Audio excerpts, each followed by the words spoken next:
뇌혈관 질환 중에 특별히 뇌동맥류라는 질환에 대해서 소개해 드리려고 합니다. 제목이 벌써 머릿속 시한폭탄 해가지고 굉장히 무섭게 들리죠. 근데 알고 나면 또 괜찮아요. 그래서 제가 오늘 잘 알려드릴 테니까, 우리 진료실에서는 뭐 5분, 10분 밖에 얘기 나누지 못하는데 오늘 이렇게 여러분들을 밖에서 가운 벗고 만나니까 저도 살짝 흥분이 됩니다. 이런 좋은 자리를 마련할 수 있게 해주신 여러 관계자 여러분께 감사드리고, 오늘은 온전히 저희들끼리만 뇌동맥류에 대해서 자세히 잘 알아보는 그런 시간을 갖기로 합시다.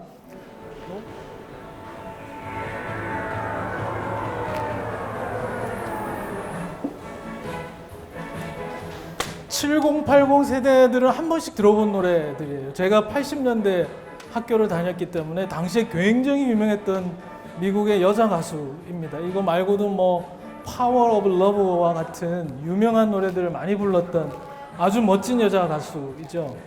근데 이분이 4년 8월 26일 47세 때 자택에서 사망한 채로 발견이 됩니다. 뇌출혈로.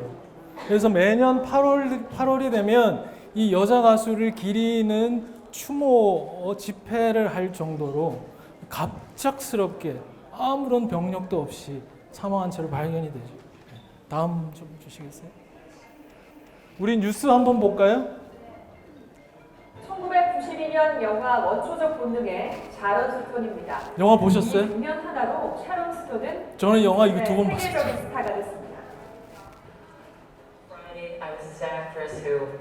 대단히 건강하고 젊고 이쁜 여자 배우이죠.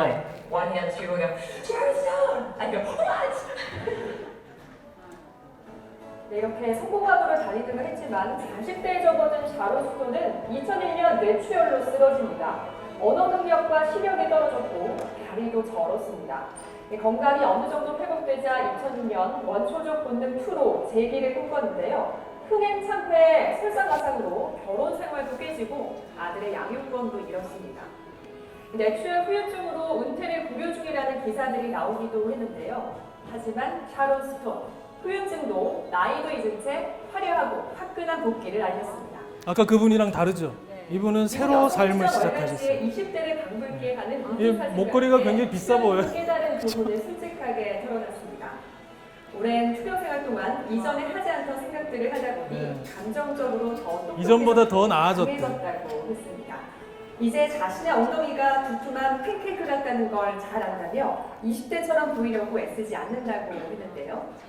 57세의 원조 섹시 아이콘 샤론 스톤은 섹시함에 대해서도 나와 함께 있는 사람이 좋아할 수 있도록 자신을 아끼고 즐기는 것이라는 정의를 내렸습니다. 저는 세상에서 제일 섹시한 사람이랑 같이 살고 있어요, 지금. 이게 외국 사람만 나오니까 잘 와닿질 않죠. 다음 뉴스 한번 더 볼까요?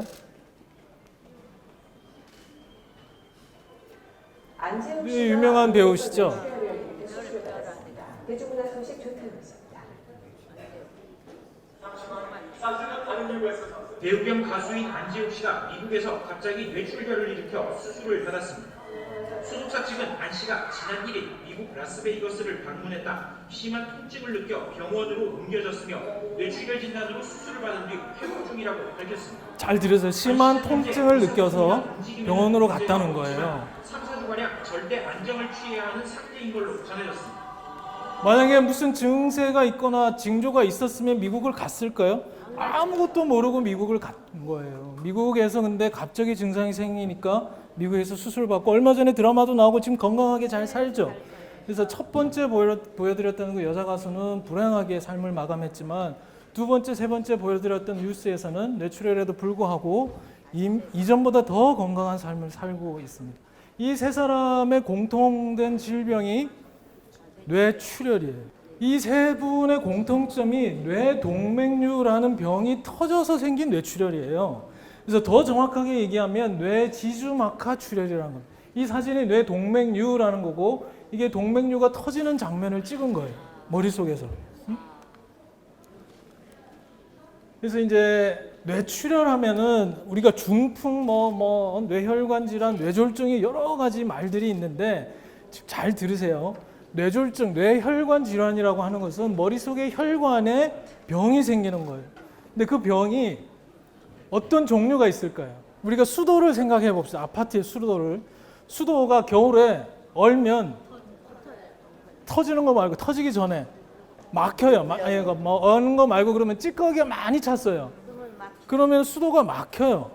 그 수도가 막히는, 말하자면 뇌혈관이 막히는 병이 소위 말해서 여러분들이 흔히 말하는 중풍이에요. 뇌경색이라고 얘기하는 거고, 그거는 혈관이 막히는 병이에요. 뇌졸중 안에는. 그 다음에 우리 왜 뉴스에 상수도가 터져서 막 도로에 물 넘치는 거 봤죠? 그래서 혈관이 터지는 병이 있어요. 그 터지는 병이 소위 말해서 뇌출혈이라는 거고, 그 뇌출혈이 뇌졸중의 일종이고, 막히는 게 많겠어요? 터지는 게 많겠어요? 막히는 게 훨씬 많아요. 그래서 사실은 제가 오늘 얘기할 거는 출혈이지만 여러분들이 평소에 애써야 되는 거는 막히는 병이 생기지 않도록 애써야 되는 거예요. 나중에 또 기회가 생기면 말씀드릴게요.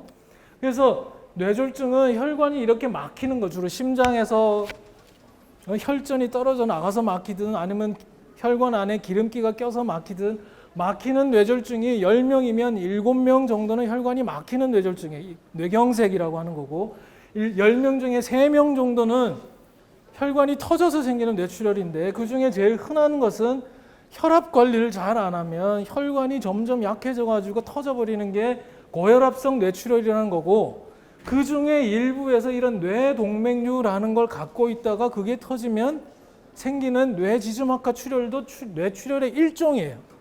근데 이 모든 병들 중에 빈도는 그렇게 높지는 않지만 제일 무서운 게 뇌동맥류 파열입니다. 그래서 뇌동맥류라고 하는 것은 이게 뭐예요? 이거 어르신들 많이 아실 것 같아요. 이거 뭐 피리 불고 막 이러잖아요. 이 꽈리, 이렇게 예쁜 꽈리라고. 그래서 많이들 뭐라고 얘기하냐면 뇌동맥은 머리에 있는 혈관이고 뇌동맥에 꽈리가 생겨서 왔어요, 이렇게 얘기하는 사람. 아니면 뇌동맥이 부풀어서 왔어요, 얘기하는 사람. 이렇게 풍선처럼 부풀어서 왔어요, 얘기하는 사람. 실제로 저희 의사들은 뭐라고 부르냐면 뇌동맥류라고 한자말로 부르는데, 이 한자말이 무슨 뜻이에요? 혹이란 뜻이에요, 혹. 그래서 뇌동맥에 혹이 생겼다, 이 말이에요. 그래서 그거를 뇌동맥류라고 부르는데, 이게 보면 이게 컴퓨터 촬영으로 촬영한 뇌혈관입니다. 요즘은 기술이 좋아져 가지고 머리에 혈관을 다 찍을 수가 있어요. 이거는 뇌혈관 조영술이라고 해서 혈관을 직접 뚫어서 찍는 혈관 검사예요. 이게 훨씬 선명하죠. 지금 현재로서는 뇌혈관을 찍는 가장 세밀하고 자세한 검사가 뇌혈관 조영술이라는 거고, 이 뇌혈관 조영술은 입원하셔서 검사를 하는 거예요. 근데 입원하기 전에는 뇌혈관을 어떻게 하느냐? 이런 CT, 컴퓨터 촬영이라고 하는 거, 혹은 MRI 이런 것으로 뇌혈관을 찍으면 이렇게 부풀어 오른 게 보인단 말이에요. 여기가 어디가 부푼 거겠어요? 혈관이 이렇게 수도 파이프가 이렇게 지나가는데 여기 이만큼 주머니가, 아까 그 보여준 꽈리처럼, 그죠? 주머니가 이만큼 달린 거예요. 여기도 주머니가 이만큼 달린. 이런 걸로 뇌동맥류, 뇌동맥꽈리, 뇌동맥에 부풀어 오른 거를 진단을 한다 말이죠. 예? 뇌동맥류의 가장 흔한 증상은 뭘까요? 머리에 저렇게 부풀어 올랐는데 어떻게 알아요? 뇌동맥류의 가장 흔한 증상은 없어요. 본인 스스로 알지를 못해요. 그러니까 아까 샤론 스톤이라는 여배우도 그랬고 안재욱이라는 남자 배우도 자기 머릿속에 뇌동맥류가 갖고 있는 걸 모르고 있었던 거예요. 왜냐하면 증상이 없기 때문에. 이게 터져서 뇌출혈이 돼야 증상이 생기는 거예요. 그래서 대부분 모르는 상태로 있다가 터져서 뇌출혈이 되었을 때 그때 주로 응급실로 주로 오게 되는 거죠. 그래서 이 뇌동맥에 흔한 증상이 없기 때문에 검사를 통해서만 알 수 있다는 겁니다. 그래서 우리가 알아야 될 거는 그러면 어떤 증상이 있을 때, 이게 굉장히 중요합니다. 지금은 잘 들으세요. 제가 오늘 이거 얘기하려고 나왔어요. 어떤 증상이 있을 때 병원을 가야 되냐 이 말이에요. 예? 한번 상상을 해보세요. 머리에 있는 뇌혈관이 막히거나 터졌을 때 어떤 증상이 있겠어요? 어렵지 않아요. 중풍하면 뭐가 생각나세요? 한쪽 마비. 잘 하시네. 한쪽 마비가 있으면은 갑자기 생겨요. 한쪽 마비가. 그러면 병원으로 가셔야겠죠, 그죠? 검사를 해야 하니까. 또 어지러운 거. 어지럼증은 흔한 증상인데 주로 머리에서 오는 어지럼증이 아닐 경우가 많지만 그래도 어지러운 거는 한 번쯤 뇌혈관을 체크해야 돼. 머리 혈관 때문에도 오니까. 또 말이 어눌해지는 거. 아, 잘하시네요. 말이 어눌해져요. 말이 이게 누가 들으면 당신 말이 좀 어눌해져. 아니면 자기가 스스로 말을 하고 싶어도 말을 못 해요. 이런 언어 장애 증상이 생길 때. 또 걷는 거. 예. 걷는 것도 이렇게 비틀비틀 한쪽으로 자꾸 쓰러지는 거. 예. 그래서 우리가 이 외우기가 힘들면 이웃 손발이라는 얘기를 많이, 이웃 손발 이런 이제 캐치프레이즈를 말하는데, 이웃 손발이 뭐냐면 이웃 손발 이렇게 한번 해보세요, 다들. 이웃 손발이 발음이 분명하게 되면 괜찮은 거예요. 근데 만약에 이웃 손발 이렇게 되면 병원에 가셔야 되는 거예요, 그죠? 그 다음에 손발 할 때 자기 손발을 이렇게 들어보는 거예요. 예? 자기 손발을 한번 해보세요. 자기 손발, 이웃 손발 하면서 이렇게 들어볼 때 만약에 양쪽이 똑같이 되면 다 여기는 다 괜찮으세요. 근데 한쪽이 안 돼. 그러면 빨리 병원에 가셔. 근데 이런 증상들이 뇌혈관 질환은 특징적으로 천천히 생기는 게 아니라 갑자기 생겨요. 부지불식간에 전격적으로. 그래서 다들 무서워하는 거예요. 어쨌든 나중에 쭉 보여드릴 거지만 최근에는 의학기술이 너무 많이 발전해가지고 이런 병들이 생겨도 전문가를 찾으면 저희가 치료할 수 있어요. 예? 보세요. 그 중에 이제 두통이 있는데 여러분들 흔히 머리 아프시잖아요. 저도 머리 아파요. 여러분들 머리 안 아파본 사람 있어요? 그런데 반드시 병원을 찾아야 되는 두통이 있어요. 이거 보세요. 갑자기 생긴 두통. 그 다음에 일생의 경험을 해보지 못한 그런 두통이 생겼을 때.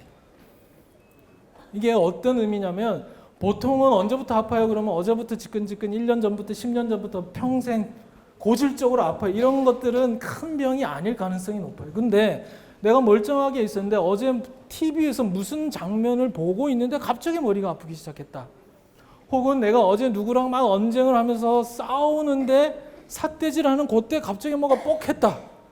근데 그 두통이 너무 심하고 이제까지 이렇게 아파본 적이 없고 토하고 그러면 그거는 반드시 병원을 가야 됩니다. 이 환자들 경우를 볼까요? 쇠망치. 여기는 뭐라고 했어요?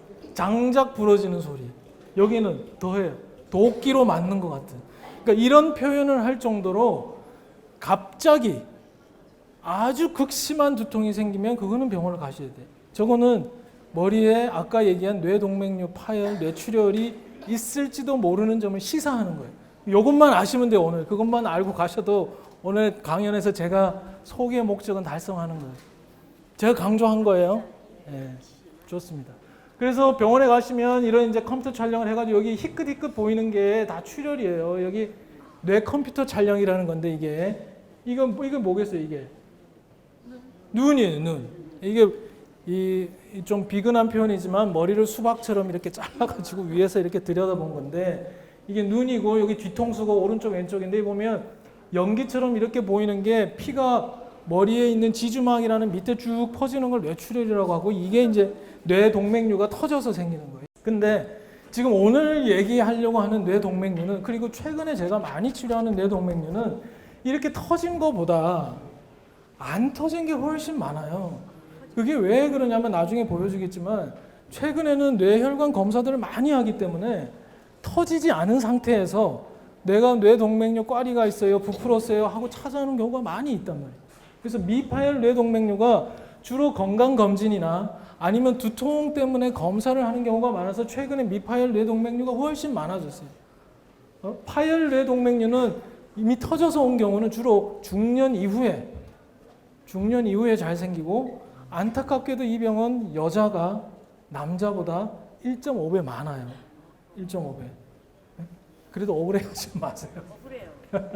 그래서 얼마나 흔할까 이게 우리 1년 통계인데 2016년 마지막 통계 보면 이 파란색이 아까 얘기한 터지지 않은 뇌동맥이 우리나라 1년 전체거든요. 한 25,000예가 되죠. 25,000예. 그 중에서 이거를 한번 보세요. 그 중에서 치료를 몇 프로를 해요? 그 대개 1년에 미파열 뇌동맥류를 한 2만 5천 례를 우리가 의사들이 환자를 만나는데 그 중에 치료하는 경우는 3분의 1 정도가 되는 거예요. 네? 그러면 터진 거랑 같이 보면 우리가 1년에 파열된 거, 터진 거랑 터지지 않은 거 총 합치면 우리가 1년에 의사들이 치료하는 뇌동맥류가 얼마나 될까? 1년에 한 15,000례가 되고요. 그 중에 이 파란색이 미파열인데 파열되지 않은 거 어떻게 돼요? 그래프가? 지금 16년이니까 18, 19면 한 해가 갈수록 파열 뇌동맥류가 많아지고 있어요. 그러니까 터지지 않은 상태로 의사를 찾아오는 경우가 많아지고 있다. 왜 그렇겠어요? 일단 검사들을 많이 하게 돼서 그래요. 검사들을 많이 하게 돼서. 그래서 터지지 않은 것들을 막 치료하면 터지는 경우도 조금씩 줄어들겠죠. 그죠? 그래서 실제로 터지는 경우는 거의 비슷해요. 비슷하고 오히려 이런 터지지 않은 것들을 많이 치료하면 터지는 경우가 조금 줄어드는 경향도 있다 그래. 어쨌든 1년에 우리가 한 이 정도 되고 이 뇌동맥류가 인구 우리가 10만 명당 이렇게 따지는데 10만 명당 하면 잘 실감이 안 나시죠? 대개 보면 아주 정확한 통계는 없지만 2,000명 중에 인구 2,000명, 성인 2,000명 중에 1명 정도는 뇌동맥류를 가져요. 그러니까 아주 흔한 건 아니지만 그렇다고 드문 것도 아니에요. 그죠? 왜 생겨요? 언제 생겨요? 그리고 언제 터져요? 네? 전문가들한테 많이 물어보고 싶죠? 제가 어떻게 대답하냐면 잘 몰라요. 아직 알려진 게 없어요. 알려진 게 없고 다만 고혈압이 있는 사람이 잘 생기고 담배 피는 사람이 잘 생기고 여자들이 조금 잘 터지고 그 다음에 그 외에 아주 희귀한 유전적인 질환이나 이런 것들을 가진 사람들이 잘 생기더라. 근데 나머지 일반적으로는 잘 몰라요. 언제 생겼는지 언제 터진지 잘 몰라요. 이게 보면 다만 뇌동맥류를 가지고 있는 사람이 있을 때 그 사람의 나이나 또 뇌동맥류의 크기나 모양이나 이런 것들을 종합적으로 고려해서 아 이거는 앞으로 터질 가능성이 있으니까 치료를 합시다 하든지 아니면 아 이거는 별로 위험하지 않으니까 치료하지 않아도 됩니다 하든지 둘 중 하나 결정하게 된답니다. 어느 쪽이 더 많다 그랬어요? 뇌동맥류. 치료 안 하는 게 70%, 치료하는 경우는 30% 정도밖에 안 된다. 네? 그래서 치료 안 하는 경우가 제일 많아요. 글자가 큰 거는 제일 많은 거예요. 정기적인 관찰해서 1년 후에 찍어봅시다, 2년 후에 찍어봅시다 해가지고 만약에 대부분은 변하지 않는데 찍다가 조금씩 크기가 커지거나 하면 그때 치료를 하는 거예요.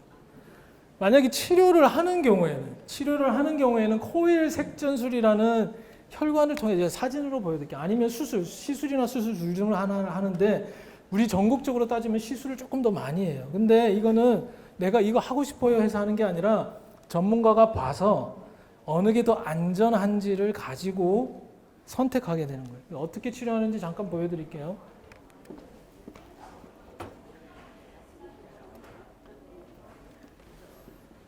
이게 이 꽈리를 이렇게 집게로 찝는 게 수술이고 혈관으로 들어가서 이렇게 해요. 보세요. 이게 부풀어 오른 거죠. 여기 부풀어 오른 풍선 안을 이런 미세한 코일 같은 거 채우는 거를 백코일 색전술이라고 그래요. 예, 이거는 유튜브에 나와 있는 거 제가 편집한 건데 한번 보세요. 이게 시술하는 모양이에요. 머리 안에 이렇게 이제 부풀어 오른 게 있어요. 여기 보면 이거 뇌동맥류라고 했죠. 동맥꽈리. 그래서 요거를 치료하기 위해서 어디로 가요? 사타구니에 있는 혈관을 뚫으면 이 혈관이 쭉 연결이 돼요. 이렇게 심장, 요 머리까지 연결이 돼서 쭉 길을 타고 가는 거예요. 신기하죠? 그래서 요까지 찾아 들어가서 안에 그러니까 풍선 안을 시멘트로 채워버린다 생각하면 돼요. 그러면 탁 굳어지니까 안 터질 거 아니겠어요, 그죠?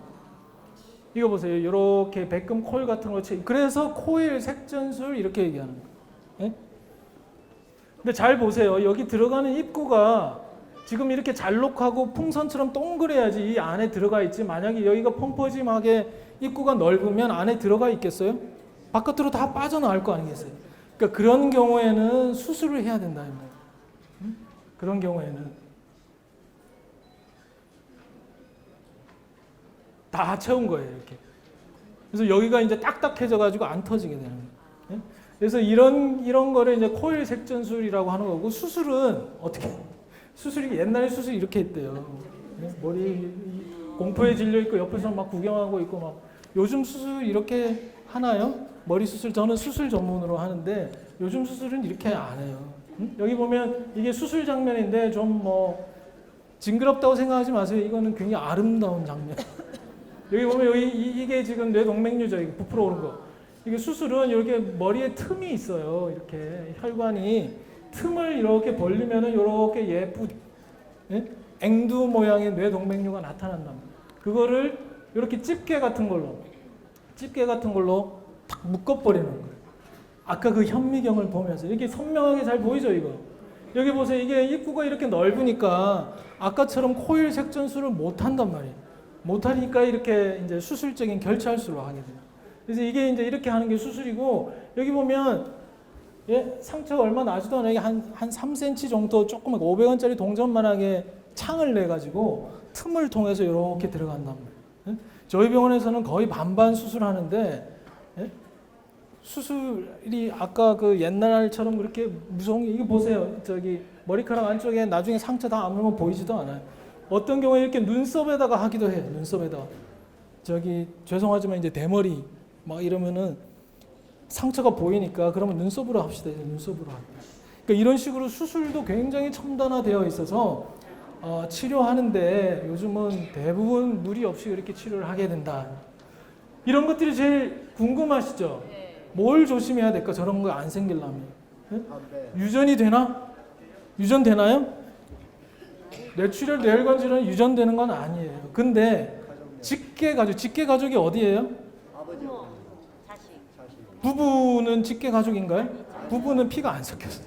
피가 섞인 직계 가족, 부모, 자식 중에 만약에 뇌동맥류를 가진 사람이 한 2사람 정도 있다. 그러면은 검사해봐야 돼. 유전되는 건 아니지만 다른 사람들보다 잘생겨요.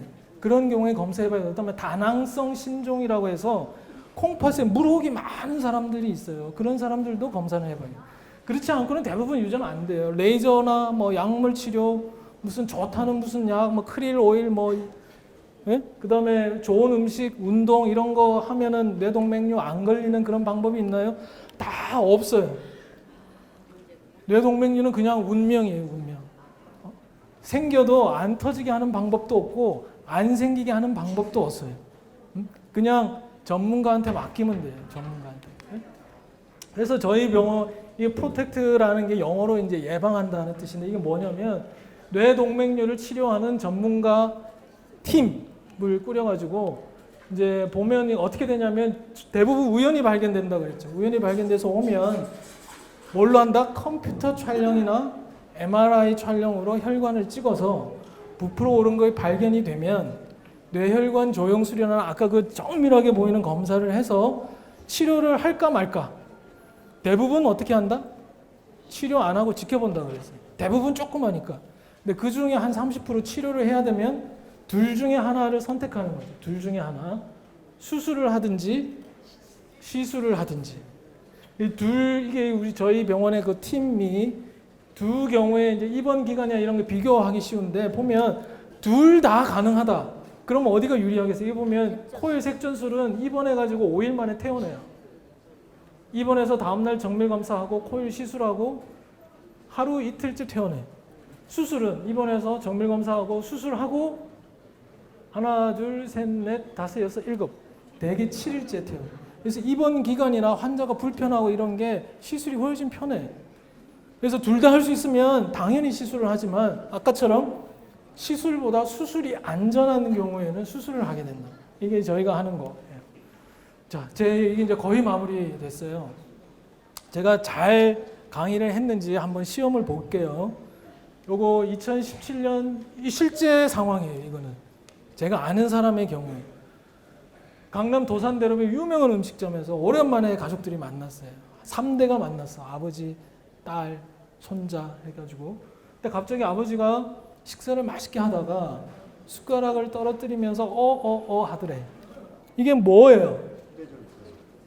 그러니까 어떤 증상이에요? 아니에요. 네? 맞춰보세요. 숟가락을 왜 떨어뜨려요? 한쪽이 마비가 온 거예요. 네? 그래서 아까 우리가 제일 먼저 얘기했던 편마비 증상이에요. 숟가락을 뭔가를 놓치는 게. 그 다음에 는 왜 그랬을까? 그 언어 장애가 오는 거예요. 언어 장애. 그래서 그 두 가지 증상이 생긴 거예요. 지금 어떻게 해야 돼요? 그러면 이 지금 음식점인데 어떻게 해야 될까? 선생님이 제일 잘하시는 것 같아요. 네? 전혀 망설임 없이 뭘 해야 돼요? 119를 불러야 돼요. 손 따고 뭐 택시 부르고 뭐 아들 딸한테 전화하고 며느리 뭐 아는 사람 찾고 이거 다 소용없어요. 우리나라에서 전국적으로 내가 급한 일이 있을 때 가장 헌신적으로 가장 먼저 달려와 주는 사람이 누구? 119예요. 남편도 아니고 자식도 아니에요. 아시겠어요? 그래서 119를 부르면 어디로 가게 돼요? 근처 신경외과로 근처 응급실로 가겠죠. 그러면 신경외과가 와서 보겠죠. 이게 한 10년쯤 된 건데 이게 EBS니까 교육방송에 소개된 장면인데요. 이게 이제 신경외과 의사예요. 시간 나면 그때그때 잔대요. 3년 전. 어제도 못 먹고 오늘도 못 먹고 신경외과. 여기 이제 면도하려고 하는데 응급실에 아까 그분이 오신 거야. 그래서 오늘도 잠자기가 글렀거나. 요즘은 이게 절대 아니래요. 요즘은 전공의들이 일주일에 80시간 이상 근무를 못하게 돼 있어요. 그래서 요즘은 자기 열심히 일하고 충분히 휴식을 합니다. 근데 그런 일이 있기 전에는 정말 신경외과, 그러니까 이렇게 고생한다는 얘기를 하려고 한 게 아니라 신경외과 의사들이 이렇게 응급실에서 헌신적으로 환자를 본단 말이죠. 이게 이 교육방송 어디 프로에 소개된지를 아세요? 뭐 멋진 한국인 이런 데 소개됐을 것 같으세요? 명의? EBS 그 교육방송에 극한 직업이 소개됐어요. 극한 직업. 그 당시는 신경외과 의사가 극한 직업이었다.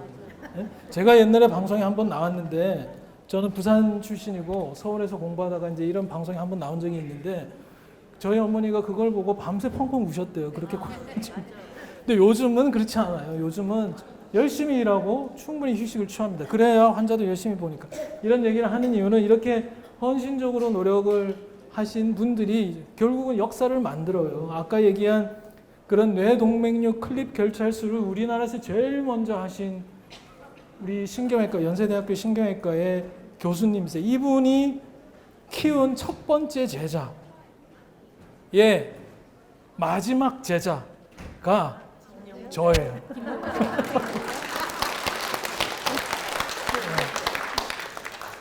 그래 이제 이게 마지막 그 마지막 정리하겠습니다.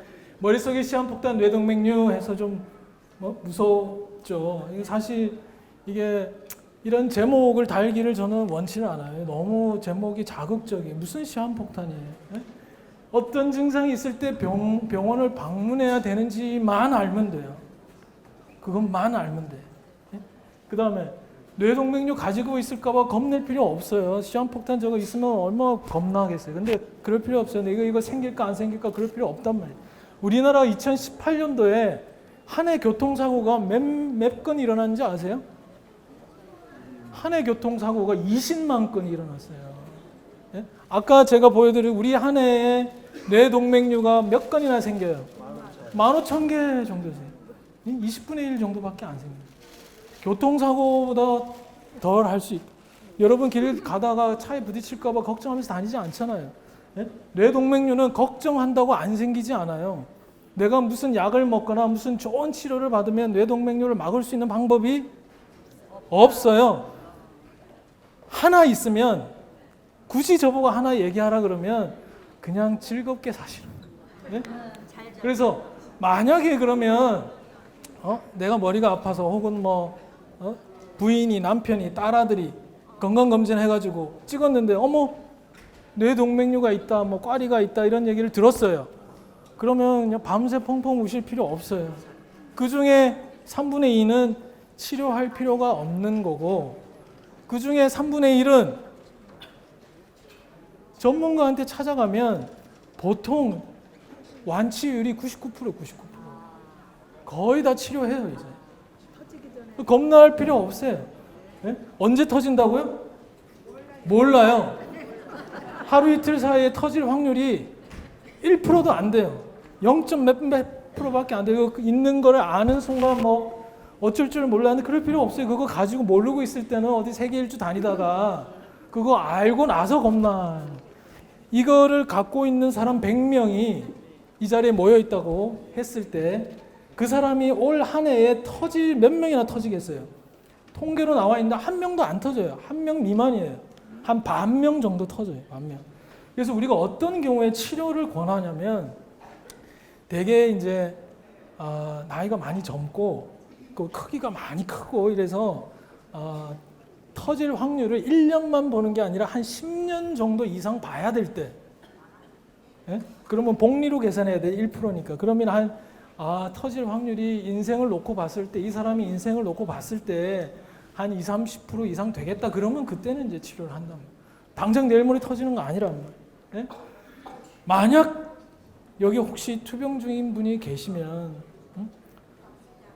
그거는 여기 오실 정도면은 정말 잘 회복하신 거예요. 예? 그러니까 감사하게 생각하시고. 그리고 뇌출혈은 우리 조물주가 사람을 만들기를 어떤 시련도 이겨내도록 만들었어요. 그래서 실제로 지금 좀 불편하시더라도 끈기 있게 열심히 하면 하루하루 좋아져요. 아주 조금씩. 정말 조금씩. 그러니까 그냥 일주일 만에 다 나으려고 하면 안 되고 내가 살아가는 동안 하루하루 1cm씩만 좋아지겠다고 마음 먹으면 그러면 계속 나을 수 있다 이 말. 아시겠어요? 그래서 매일매일 이렇게 저랑 여러분들이랑 만나는 거는 참 고마운 일인 거죠. 그죠? 이 얘기를 제가 하고 싶었어요. 이제 마치겠습니다.